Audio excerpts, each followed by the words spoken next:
خب نورهایی که توی رمپ استفاده میشه که از اینجا بخواد مثلا یه ماشین بیاد بالا یا آدم ها قدم بزنن بیاد بالا و این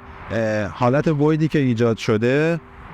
این حالت کروی که داره، نیم دایره‌ای که داره، بخواد روشن بشه، اومدن از هالوژن استفاده کردن و در سطحی از کف این استفاده کردن که خیلی بالاست،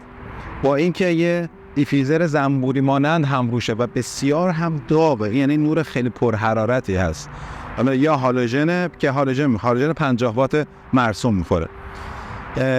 این اگر پایین تر از کف بود، یا از این ارتفاعی که از پایین تر بود، یعنی از کف روی 30 سانتی 20 سانتی بود، هم یه نور خیلی شکلی روی کف ایجاد میکرد، همین که کسی که روبروی اینجا میستاد، همون که دوربین داره میگیره، این خیرگی نبود، گله رو وجود نداشت که کسی میخواد عکس برداری بکنه، این خیرگی وجود نداشت. تنها باگی که توی جاهای نورها اینجا استفاده شده این ورودی رپ هست که به نظرم اگه پایین تر بود و این نورها حداقل یه دیفیوزر مات داشت که داخل پیدا نبود، خود نور رو پهن‌تر میزد، خیلی بهتر بود. یا نورهای استفاده میشد که دیپ بود، داخل بود، یه نوهی داشت که نور از پایین میومد پرتاب میشد، بازم خیلی جذابیت بیشتری داشت. نکته‌ای که به ذهنم رسید بگم توی اینجا اینه که خیلی از بناهای بزرگ در سراسر دنیا که به شدت حالا مورد استقبال قرار میگیره، یه سری باگ‌های عجیب و غریبی دارن، یه سری که وقتی که داخلشون میشه میبینی، حالا این باگ‌ها رو متوجه میشی،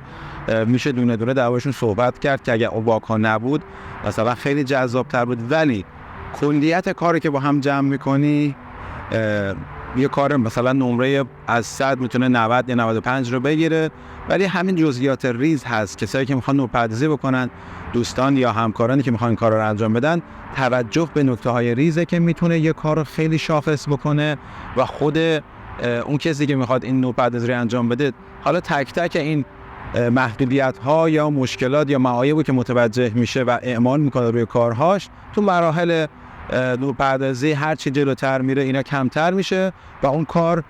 کاری میشه که قابل نقد باشه.